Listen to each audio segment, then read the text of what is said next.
Hello everyone, it's Valeria from Street Macadam.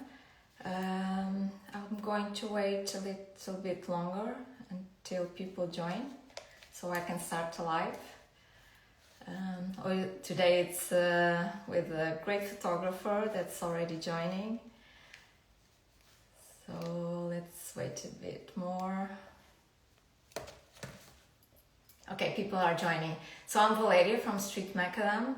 And today we have the impressive Phil Penman, a British photographer based in New York City. He has been documenting the city streets for more than 25 years. Also, he has an extensive career as a news and magazine photographer in very well-known newspapers and magazines like The Guardian, The Independent. And recently he was named one of the among the 52 most influential street photographers of the world, alongside Henri Cartier-Bresson and Sebastião Salgado, which is an amazing career and achievement. So I think he already joined and I will summon him. Let me see, where's Phil? It's here. So Phil, I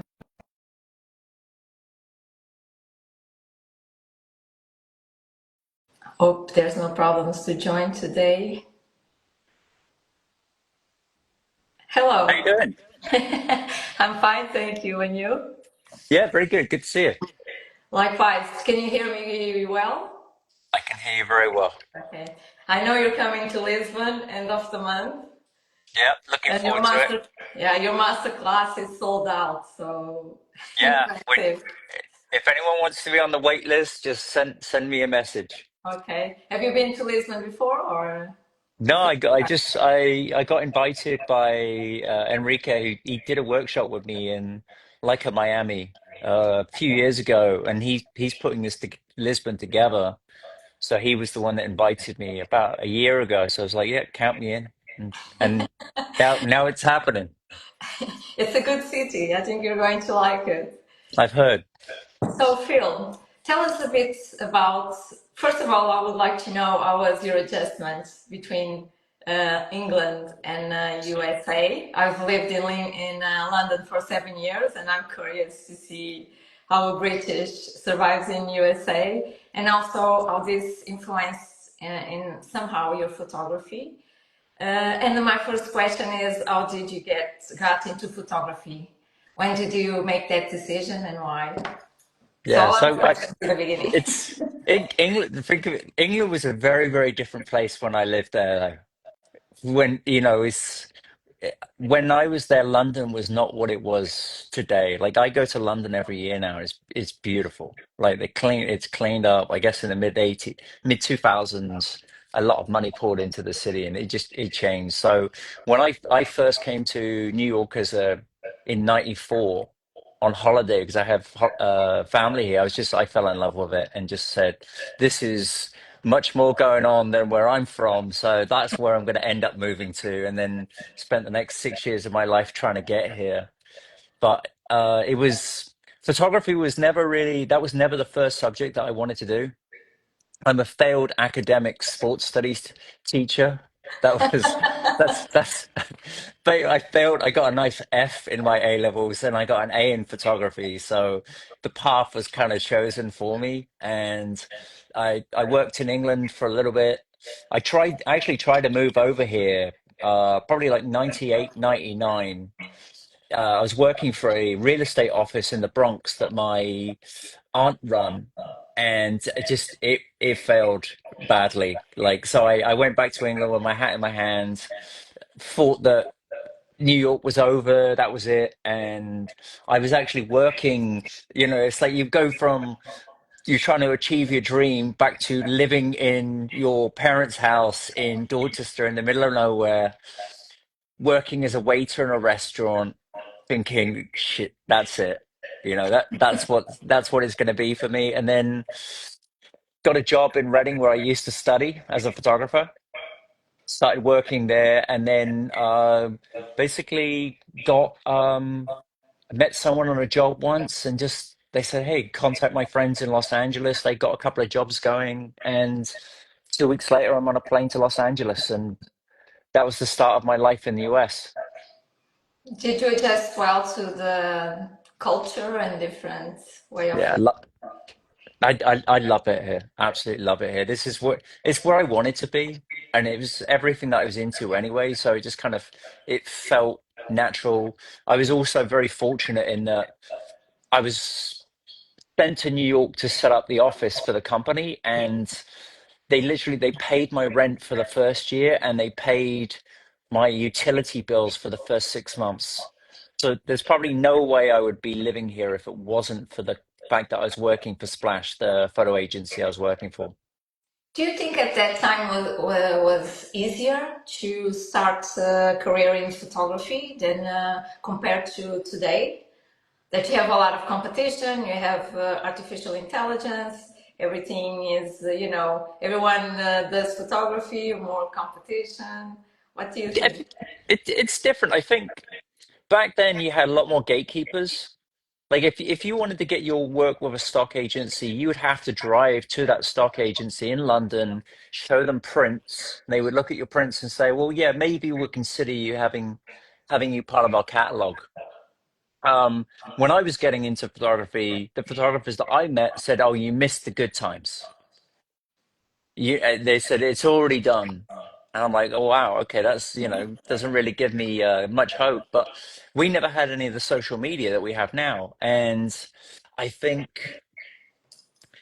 it was very tough to get into photography back then. Uh, but now you have all these other avenues that we never had. Like, I probably wouldn't have my career as a street photographer now if it wasn't for social media. So we love to complain, and photographers are known for complaining. Unfortunately, it's a terrible reputation that we have. But we have so many opportunities available to us now. Like you can make money being an influencer. There's just so many avenues that we have available now. There's a lot of photographers out there today that probably never would have had a career if it was 20 years ago. Trust me. But Phil, what does it take to reach your degree of success? A lot of work. 32 years for me now. Like it's funny. Like I still don't feel that I've reached where I want to go. So I don't really consider that I have. I know I've had a lot of success, but I don't really think that I've kind of reached where I want to be, or I know how much work has gone into this. And it annoys you when you see photographers who have been in it for like 5 years complaining that they haven't made it yet. And I was like, you got to do your time. It takes years before you even have a body of work that even has any depth to it. So, like, to come into it and then 2, 3 years in, and you're already complaining that you haven't made it. It doesn't sound good. It's like it's not a good look to be like that. For me, it was like 32 years of experimenting, being in every different walk of photography, and then trying to figure out and being very good at pivoting as well. You've got to know like what's coming and how you have to adapt. If you're just going to sit there and complain about it, you're already screwed. You're gonna lose your job. You have to see, right, which direction is this business going, and you have to jump before that happens. And you can either complain about it, or you can just say, look, when Instagram came out and said we're no longer going to really support photography anymore, we're going to do reels.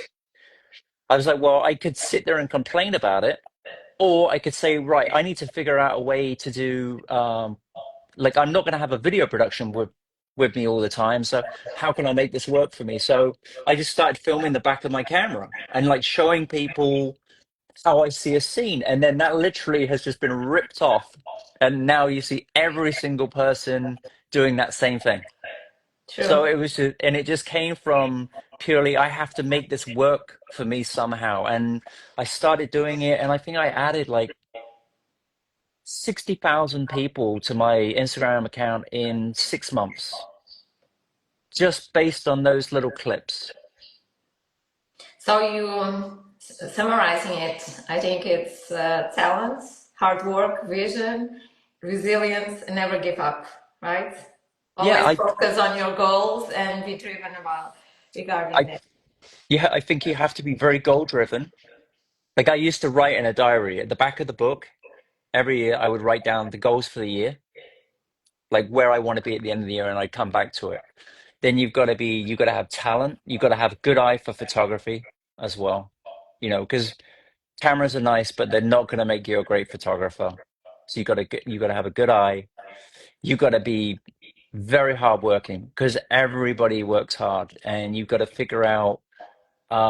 It's not just photography because you got to remember only 50% of our job, if that, is actually photography now. I would say the majority of this business is marketing yourself, not being afraid to put yourself out there.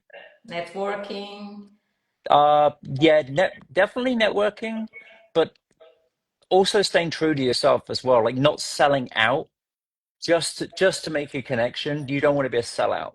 I've turned down a lot of opportunities that would have been monetary very good for me, like working with brands, but at the same time it was like, okay, the money would be amazing, but if I did that, then I become like you start becoming a sellout. And it was like fashion brands, and they were going to give me, it was $1,000 a post and 10 free items of clothing a month. Yeah. And I was like, I'm not a model. I'm definitely not a model. So it's like, yeah, the money would be nice, but you got to know, you got to pick and choose what brands you work with. You have to work with brands. Some people, they will criticize you for that, but you have to think of it like this. Their marketing vehicle is far more powerful than your marketing vehicle. Unless you're someone like Marquez Brownlee, where brands need you, um, in the initial beginning, it's going to be very good if you are associated, but you have to be associated with good brands as well. So don't just take on anything. Yeah. So picking up on your conversation, you said you still aren't at the level or in the place you want to be. No, Can you tell far from. us where do you want to, what do you want to reach? Where do you want to be? What I still feel like I'm banging my head against the brick wall with these gatekeepers. Like you can have like I laugh that like some of us on Instagram, we have like Instagram followings that could be 100 times more than some of these galleries, but yet you can't even get them to respond to an email. And it's annoying at the same time, but it's also, we're blessed that we can bypass these gatekeepers now. And a lot of us out there, we have careers in photography that we probably never would have had if it wasn't for social media. So, probably the biggest moment for me was getting my work into the Library of Congress in like 2022, because that's now you're in the history books. It doesn't matter anything that anyone else tells you, you're now in the history, permanent archives of the US government. And yeah, I would love to have my work in the Met in 20 years or in MoMA or something like that. But I'll tell you a story. Someone was just told me recently they wanted to get their work in MoMA, and they asked a curator, what would it take for me to get my work in there? And they said, you need a lot of money and you need to be a politician, So you which don't need is talent. it's scary, right? There's a Uh, famous photographer that I know of who years ago he submitted his book because he wanted to get in the MoMA. And the famous curator at the time said, I hope before you die that your work is recognized for how great it is. that's terrible. I think it's a twisted market, but I'm hopeful that will change because it's changing already. They are losing a lot of, how do you say, visibility and also people that want to engage with them. So I think that model is going to change as well. The And business is definitely changing, which is it's great because, like I said, you can bypass these gatekeepers now. did you ever thought of opening your own gallery to support photographers and It would be nice, but I think in New York, like I actually, but a lot of people hate this guy, but I actually have a lot of respect for Peter Lick in the way that not so much his photography, but the way in that he managed to kind of somehow sidestep. that business and he created his own thing. And, you know, he's got a lot of flack, and I'm sure there's been some stuff that he's done that I'm not really going to talk about, but he created his own thing because maybe he was running into the same situation where no one was taking him serious. And it's like, as a photographer, like I said, you have to pivot. So Yeah. either you keep banging on that door and keep getting rejected, or you go, sorry, I'm going to do my own thing and I'm going to take my work directly to the audience, which is kind of what he did, and he's made it very successful. And there's a lot of photographers out there that are also doing the same thing. Um, I'm kind of blessed in the fact that a lot of people come to me directly, so they come through my website or they come through social media and they buy prints, and so I'm kind of fortunate in that point of view. That's great. So, and how did you develop your style? Because when we look to your photos, I still Oof. haven't shown any because the conversation is so interesting.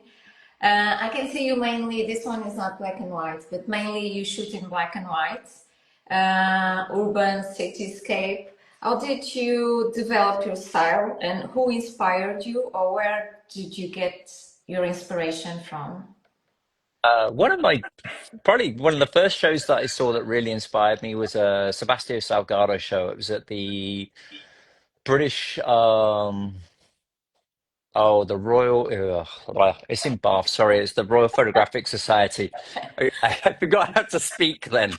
Um, but yeah, it was that was one of the first shows I saw when I was at college that really influenced me from a black and white point of view. I shot a lot of black and white when I was in college, but then when I went into the photo industry, everything was color. I've shot way more color in my career than I have black and white. I'd say 2004, I started picking up at film cameras again, and I started shooting color transparency. Um, just because I was doing a lot of press, I was doing a lot of hard news, and I felt that I was going away from the love of photography, and it was more like just collecting a check. So More, yeah. So a lot of photographers, you fall into that trap of like you're working for a paycheck, and you forget about the love of photography. So I started picking up film cameras, shooting for myself again. I got like an M9, Leica M9 in when that was released, and I started shooting a lot of black and white again. And then all of a sudden, I really got into that, and I started going out on the street. Like my old job was I was shooting celebrities, so I would roam around the streets of New York looking for celebrities, and then. we have one here. Let me pick up. Oh yeah, so that was my old life. I would do a lot of features for like British newspapers, but the stuff that would pay the bills would be the celebrity stuff. So like this, it looks like it's just a normal picture of Britney Spears. This was taken in the Bahamas, and we were actually sent down there. The owner of the hotel, I guess he'd been involved in some sexual misconduct. That was the story that we were sent there for. And then whilst we were there, I was in the hotel lobby and Britney Spears walked past me. So I was like, well, okay, that's worth way more money than that. And what made that picture worth a lot of money was the fact that she was carrying a can of Coke and she was sponsored by Pepsi. So I think I remember People magazine paid, I think, like $10,000 for that picture just because she was carrying a can of Coke. Of Coke instead of Pepsi. I also like Yeah. Coke, to be honest. I like your sense of humor as well. I think this is very funny. Yeah, This so capture. that that's the stuff that I'm into, like the kind of like the quirky, but you don't go out on the street and you that's not something that you see all the time. This Uh, was taken where? that was taken in New York City. That was on Bleecker Street. It was like a restaurant, and it works because you've got the other couple sat there. Really, Yeah, you know, I think it it's a probably good would have match. worked anyway, but the juxtaposition works pretty well. I think it's very cool. So tell me, what challenge did you face as a photographer and along your career? How did you overcame them? What you've learned, and how did you stay in the business for so long? I know it's resilience, never giving up. Like you already told us that, but what were your main challenges? Because from my experiences, not compared with yours, you can get a lot of criticism, people always dragging you down, as you say, the market also not helping you. Yeah. So, in your opinion, what was your biggest challenge and how did you go around it? Yeah, they always say if you really want to feel bad about yourself, just go on the internet and look yourself up for 2 minutes. Uh, it's very tough to stay in it. Like if you go on the Threads app, I have to click out within two free comments because it's just complaining, and it's just there's nothing uplifting about reading it. Um, so for me, it was like always being able to pivot. And like I said, rather than just complaining about it, it was like, right, well, yeah, I would love to be Richard Avedon, or I would love to be doing portraits for Vanity Fair, but I have to be realistic. I'm in my 20s. I have no network. And if the first job I can get is working for a local newspaper taking pictures of babies for politicians, then that's the job that I'm going to do. And then you work that, and then where's that lead to next? And then I was lucky I got the break working for the agency in Los Angeles, but I had to shoot celebrity photography. I can't stand that stuff. I absolutely despise it, but it was okay. Am I going to get on my high horse about it? And then once you start doing it, you start realizing, well, hang on a minute, this is all set up. Everyone's in on it. And so it's just like, okay, I'm going to do this because this is going to pay for me to stay in America. And it's also going to fund my own work. So then I was able to start building up this body of work that you see today. And then, that's led to me being a street photographer. And I'm very lucky to say that probably one of the few that's able to make a living doing this. But if I I was going hadn't to ask you that. Do you think you can make a living out of street photography? I think it's probably one of the hard, if not the hardest discipline to make a living out of. The only one that I couldn't do was weddings. I did two weddings, and I was just like, I can't. This is definitely not for me. I have utmost respect for wedding photographers because they have to take a lot of abuse, Yeah. and the money. I can see why they're so expensive because the therapy bills must cost a fortune. But I just I I just think I was always very good at like, right, what do I need to do next? I started learning about marketing myself and doing this stuff. And then that kind of led to where I am today. So being able to pivot, I would say, being able to learn about the business side of photography as well. Like I wish I wish I'd went to business school or knew a little bit more about legal because that's the stuff you need to know. That's what I was also going to mention because I think business acumen and also learning how to market yourself is very important. And I know Huge. sometimes artists they resist a lot because they think they are artists. It's all about inspiration and everything. But if you don't have that or you don't work side by side with someone that will help you with that, I think it's very difficult to position yourself in this market. So I think you need to be smart about it. Yeah, you need to be a business person as well. No, I definitely like some of the big marketing people that I've worked with who have worked with Salgado, they've worked with Joel Meyerowitz, they've worked with all these people. They've said to me the best photographers that they know are the ones that are good business people as well. So it's having that ability. Like, yes, you can be a great photographer, but if nobody's going to see your work, then you can't complain that it's not being seen. It's Yes, you could go and get an agent. Like I have agents that work for me, but that no one's ever going to work as hard as you are to get your name out there. It's So true because it's your future, not theirs. yeah, it's your future, and either you're going to have to pay someone to do it, or you have to learn how to do it yourself. But either way, you have to do it. because Yeah. that's just what it is. It's yeah. I would love for a Met Museum show to be handed to me on my lap, but it's not going to happen. I'm very realistic about that. But so it's like, right, figure out how you're going to make that happen. I love this photo, the shadows and the building in front. Can Well, you? yeah, that's kind of like what you were going to earlier, like trying to, I'm constantly trying to like change, not necessarily change my style, but experiment with different things. So I was at Paris Photo one year and I saw a picture by Alexei Tidorenko that really inspired me and kind of figure, well, is there a way that I could kind of incorporate some of that into my street photography where you're not directly stealing or ripping off someone's idea, but like figuring out, well, how can I put this into like the type of work that I do? Is this a reflection, a double exposure? How No, do you? it's a 6 second exposure. And basically what I've done is I've balanced my camera on like a beam. I'm focused on the Empire State Building, and you've got the people, they're kind of by the window looking out. And because you've got that 6 second exposure and they're moving back and forth, that's what's giving you that subtle movement, but enough that I can see the building going through her. It's a beautiful one. Thank you.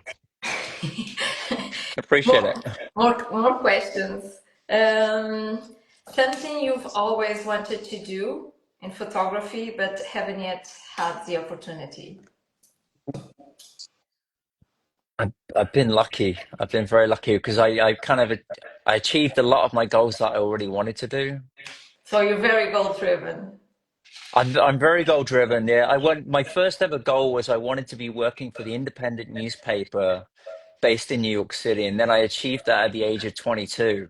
So I'm like, well, shit, that was my life goal. So How did you do it? Did you go knock at their door, delivering your work? Was through no, a it was just networking? it was no, it was I was working at the for the photo agency, and we were based because we were the US based agency working for all the British papers. All the commissions would come to them. So because I came myself and a guy called Dan ran their office in New York. Anything that came from like the Guardian, the Independent, or Telegraph would come to one of us. So I found myself like I was living in New York in this apartment paid for by the company I was working for, doing features of Bill Gates and Christopher Reeve and all these people. So kind of when I achieved that goal, I was like, okay, so where do I go from here? And then it was, okay, I wanted something in the either the Met Museum or MoMA, You've been and exhibiting MoMA, right?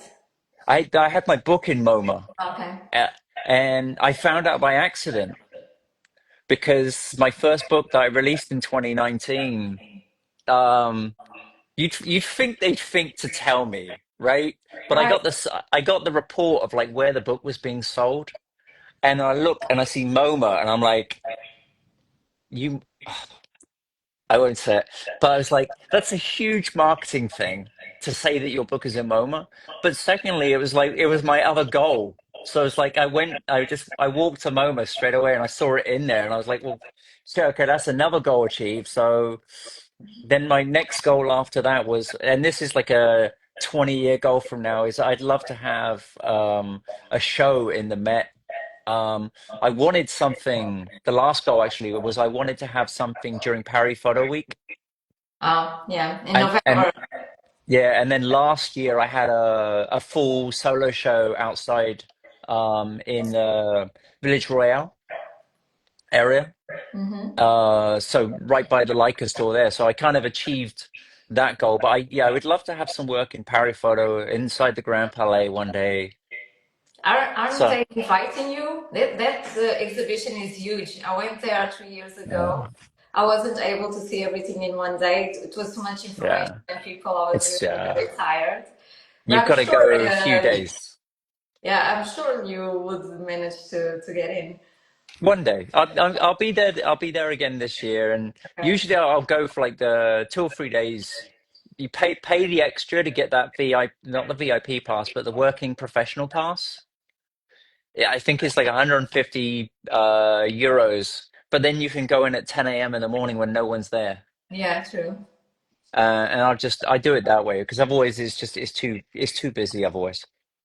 Another thing that it's my impression, I don't know if you have the same view, and this also made me think because when I was in London, went to this talk of a very known British photographer as well, that I don't remember the name now, that he was telling the audience that in the beginning he had to knock at doors and he would never quit. It was like 20 times, 30 times. So he was Yeah. very resilient about getting no's, and he only, he never gave up. So, and I Yeah. think in our days, we receive a no, people get offended, and they don't try again, like they give up.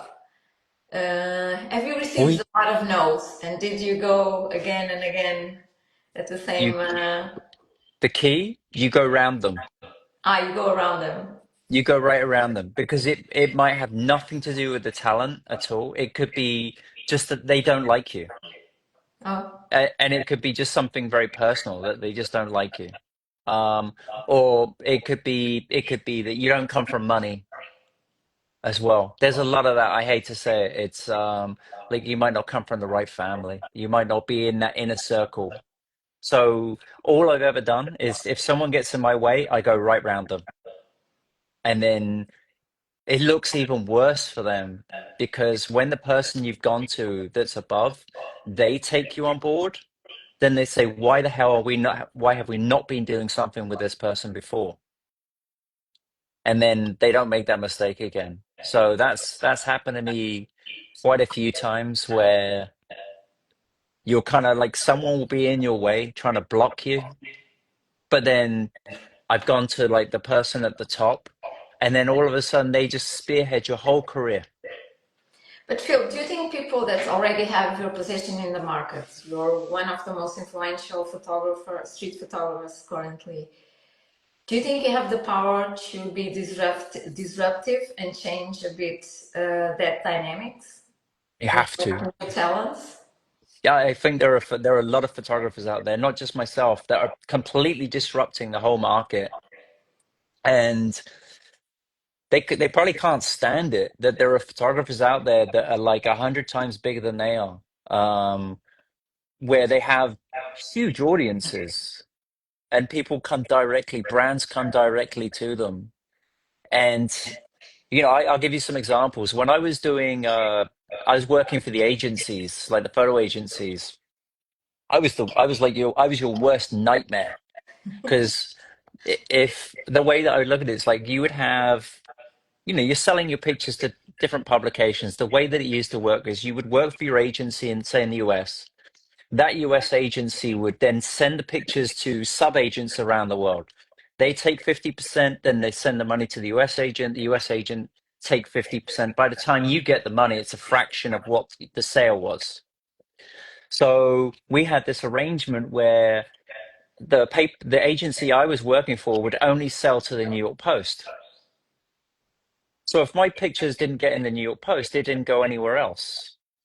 So I just said, well, look, either you start selling my pictures to other publications as well, or I'm going to do it myself. So I pushed them out of the way and I started selling my work directly to all the other publications. And where before I would have got 50%, now I'm getting 100%. So it forced those agencies to start evaluating, well, now we've got to start selling to those publications because if all the photographers start selling directly, we lose everything. So then I said, well, why do I need you to send the pictures to Australia for me? I can do that. So then I started sending all my pictures directly to all the agents around the world, and I started getting that 50% of the actual sale rather than two sales, two commissions taken out of it. So I was always a disruptor, But and in I what way do you think people in your stage and can help new talents? oh we help people with you're helping people right now. Yeah, true, we do. You But I don't. I'm not at your stage, right? I You're would much more influential. no. By you having this channel, you are helping people right now. You know, we have so many resources available to us now. Like I help a lot of people probably a lot of people know, they reach out to me on Instagram. I respond to everybody because you never know who they are and you never know how you could help them as well. It depends who it is that's asking, but I run workshops all the time. I always say to everyone, I'm an open book. Whatever you need to know, I will help you.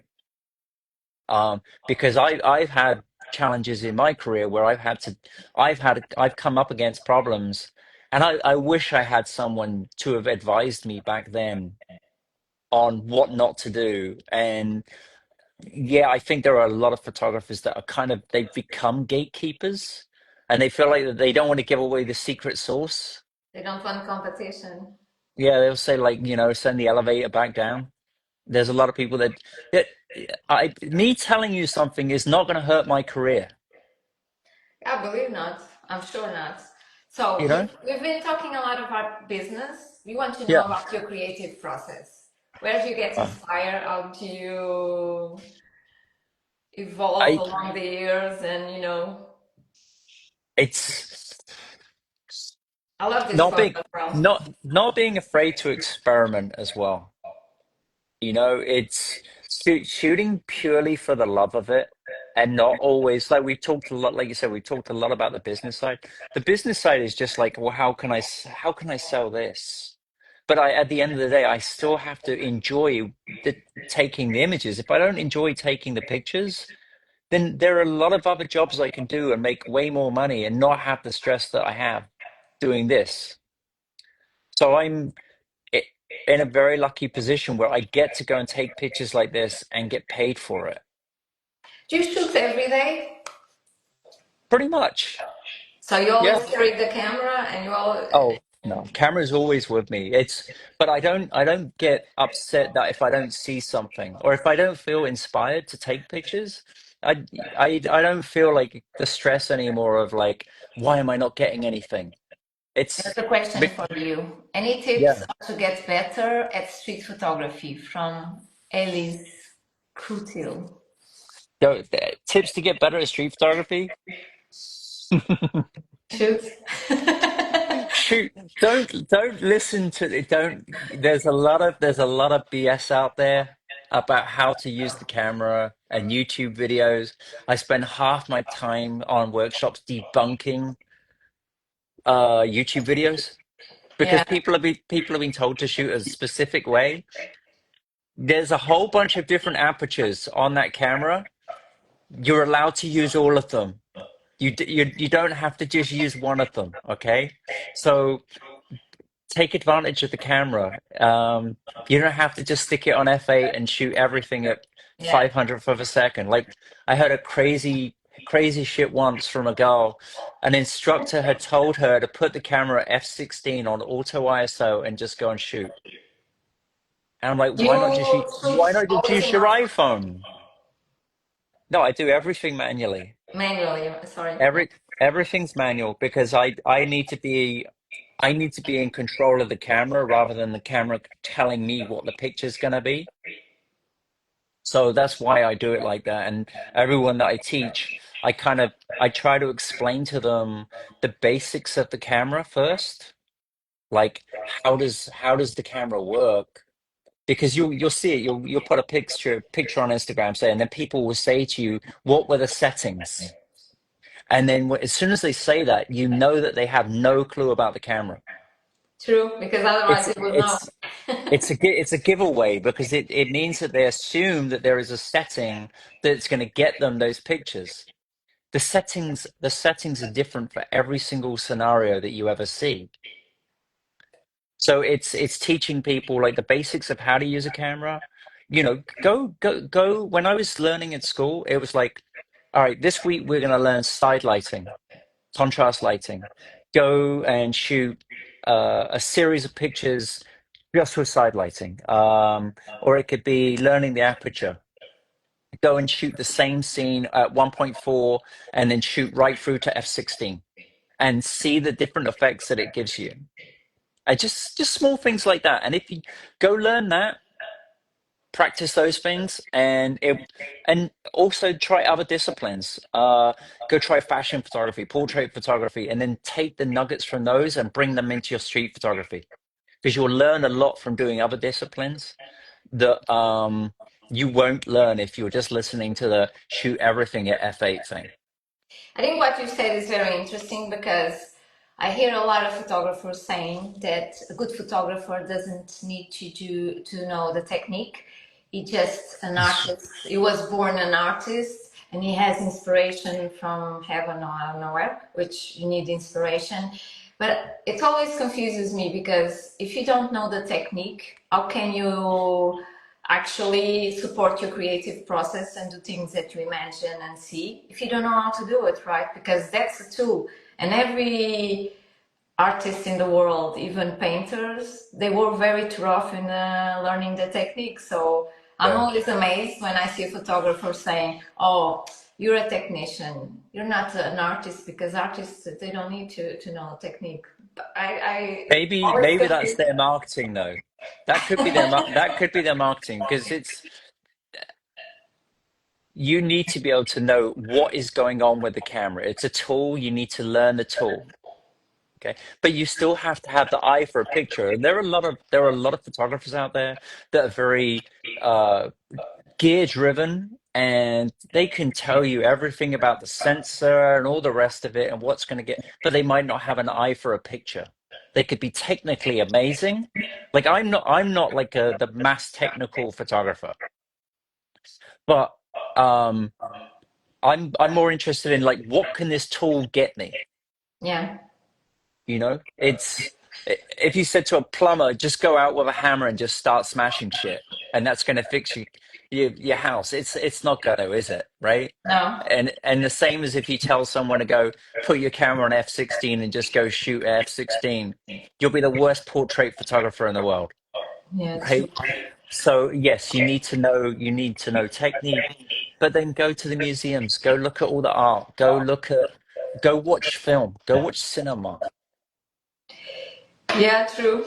I'm going to show this photo. Yeah. Can you tell us a bit about it? That was I was it was actually it was kind of a horrible day. It was a big funeral for two police officers that were killed in New York, and it was literally thousands of police had lined Fifth Avenue to mourn the loss of these two officers. So this was the funeral procession coming past us. And I shot this one, I think it was eighth of a second, if I remember rightly, because I've had to pull up the technical on this before. And I knew that the police were not going to be moving, and you had the snow coming down as well. And I just figured, well, I need to do something different from what everyone else is doing. So this is the funeral procession coming by with the police mourning their officers. Okay, we have someone from the audience asking a question. Let me see if I can see it here. Capture the moment or compose carefully, Phil. This is one of the Leica's questions that they are making in Instagram. Yeah. So I chose to do the opposite just for engagement on that one. When I was doing when the interview, I remember Ben asked me, it's like black and white or color, and I said, oh, color, 100% color for sure. And I think a good photographer can instinctively, you're capturing a moment, but just pointing a camera at something does not mean that you're capturing a moment. It could anyone can do that. Yes. It's how do you capture a moment, but do it in a beautifully composed way? And that comes down to muscle memory and doing it over and over and over. And that comes back again to being like the artist and kind of knowing where to position yourself. Really great photographers can actually make pictures happen. You know, you can force you by just by the way that you position yourself on a street, you can force your subject to walk a certain way. So Um, I would say it's a little bit of both. A mix. The time is going so fast with you. So I'm going to ask you one of the questions that always Yep. also came from your team. That any advice for people looking to do a book? You already published how many books? Do you know? Uh, it's crazy to say I'm on my fourth book now Oh, so since what's your 2019. advice on that? Get a good lawyer. Seriously. Uh, I you're gonna need it. I would say one, be realistic. Why do you want to do a book? Serious question for yourself, okay? Because doing a book is a very, very expensive thing to do. We're talking like house money to do a book. You know, it's my first book was 40,000 to do, and that's just what it is. So, and bear in mind, you're not going to get any of that money back. You're probably going to lose all of it. So you have to question, why do you want to do a book? If it's because you want to get your book in stores around the world, we call it the most expensive business card you will ever do. But you If it's just don't get sponsors to help you produce you and can publish. you can do a Kickstarter campaign and try to pre-sell the book first, but that's just the cost of the book, okay? And you want to go, there's a lot of publishers out there, they will very happily take your money to do that book. uh I've heard of books as much as $300,000 to produce. So if it's just that you want to make a book to share with your family and your friends, then go to someone like Whitewall or Blurb or one of these companies and make a book. You can make a beautiful book for $500 versus producing a book with a publisher that's going to cost you anywhere from say 30,000 to 100,000. You're going to be doing most of the marketing, not the publisher. You're probably going to make about $2 to $3 a book, realistically. So you're not going to make your money back. So question, So and then why do you also do it? you exactly you. It's basically it's a marketing campaign, and it's a big gamble to say I do it because I think the printed book is better than Instagram. I would much rather see my work in a book, or I'd rather look at a print. And it's a great way for me to get my work out there to everyone out there in the world, and they can see my work in a printed form. But I also knew that it was a great way to get my name around the world and in bookstores around the world at the same time. But if you don't have an audience to sell to, don't even do it until you have that. So start building up your mailing list, your Instagram following, or your social media. Do that first before you do the book. 'Cause you've got to have the audience to sell to. And if you don't have that, you're just going to put 40 grand on a book and you're going to be stuck with a bunch of books in your warehouse. So a lawyer, audience, network, Yeah. more. How do you build a book? Because you need to have Good team. a Great, rationale great in team. terms and a team for that book. Yeah. Yeah. I'm really lucky. I have Lou Proud, who I work with, who's my curator. She's the Leica Gallery director in London. And I started working with Lou years ago when we did a show together in Harrods. And Lou's fantastic. So having an outside eye to look at your work and kind of like tell you that this picture is shit, that's valuable. Having a good designer, I work with Anya, the letterist, and me and Anya, we've been working together for 10 years now. She designs all the books. She designed my signature. She's done all my stuff for me. So having a really good team, very, very important. And then having a good publisher as well. Like I'm really lucky that I work with Tenois, the German publisher, and I'm on my third book with them now. You know, this one I literally just received this like 2 days ago, but this is the new one that's just dropped in Europe, but it's this one here. Oh, it's quite nice. So that's just come out. Is That it comes going out in to the be in Amazon as well? it's on Amazon already. So it launched actually it was lucky. It launched as the number one new release on Amazon. So you can actually buy that in Europe right now. In USA, it will be here in October because obviously they got to put them on the boats, and the boats have got to get to here first. So, but that's the last one. The book that I just did previously before that was New York Street Diaries, and that blew away all the numbers we ever anticipated. So that that's the thing. If you have a successful book, you will get another book. you know, because then you have the audience. And we were lucky; the last book sold like 6,000 copies in a year, which meant I was able to get a second book. Can I ask you something? I hope it's not Yeah. intrusive. So maybe the first book you don't get the returns, but if it's successful, maybe in the following books you start to get the revenue If or you can get a, if you make can money. get if you can get a publishing deal, but those are very, very few and far between. So you literally your first book has to be a bestseller. And when I was pitching myself to the Tenoyas, and they have Elliot Erwitt, they have Robert Mapplethorpe. Who am I, for God's sakes? I'm not Elliot Erwitt, I'm not Thomas Hopker. So what is my pitch to them? And it was right. My first book was a bestseller, and it. I have an audience of 100. At the time, I had an audience of 125,000 people, and my work was in the Library of Congress, and that got me a publishing deal. But if I didn't have that, yeah, I'd be having to pay. Yeah.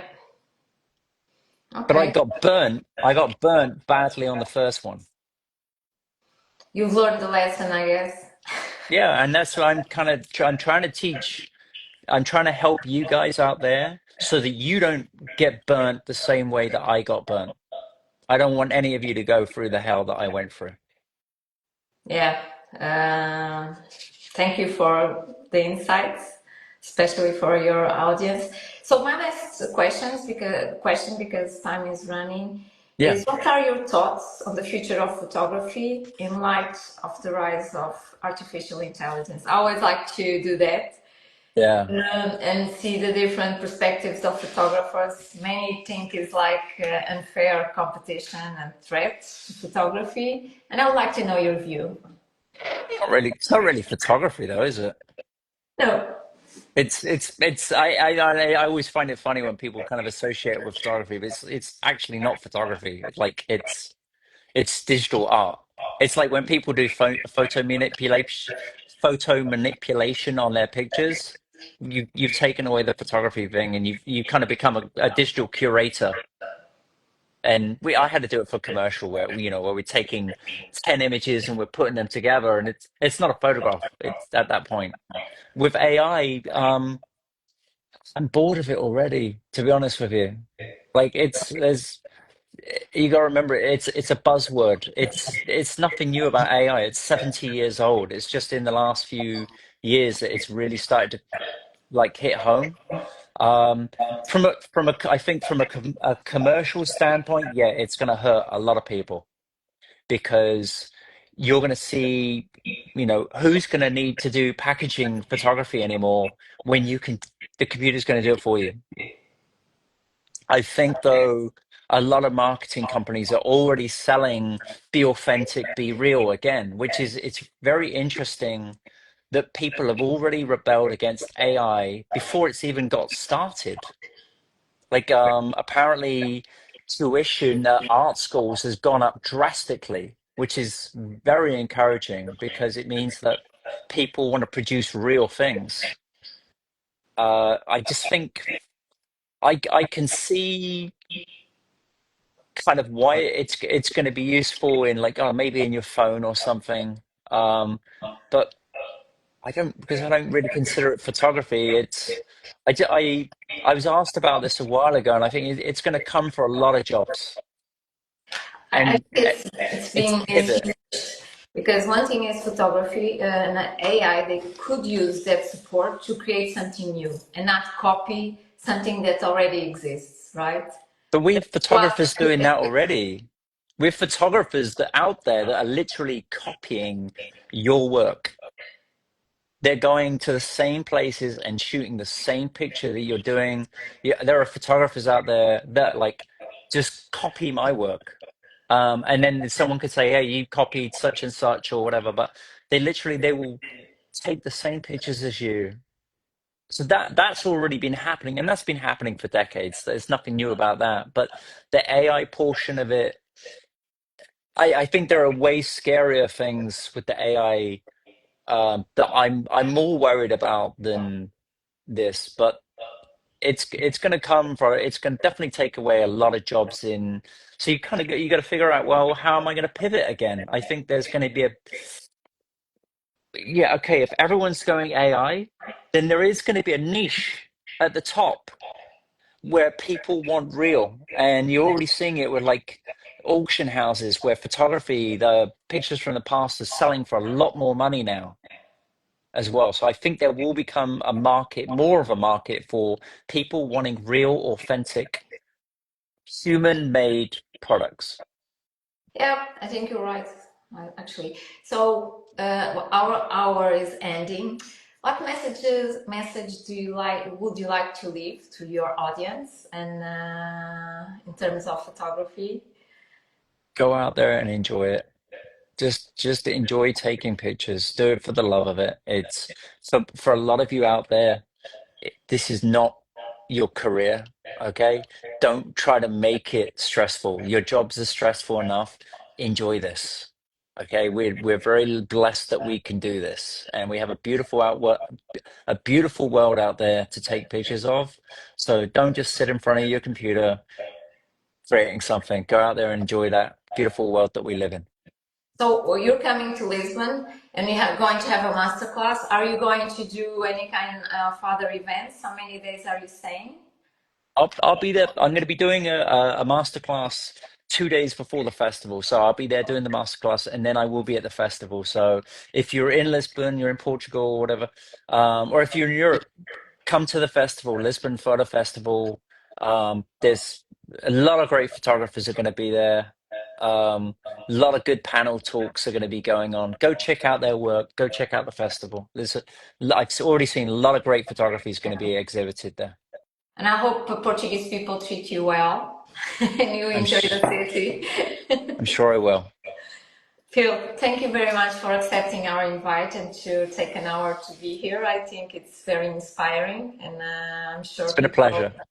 love to hear you. And usually we have more views after publishing in the Instagram. So thank you for actually making time to be here. No, thank you everyone for tuning in. Thank you. It's a fun way to spend a Saturday. So thank you. Okay, thank you very much. Bye bye.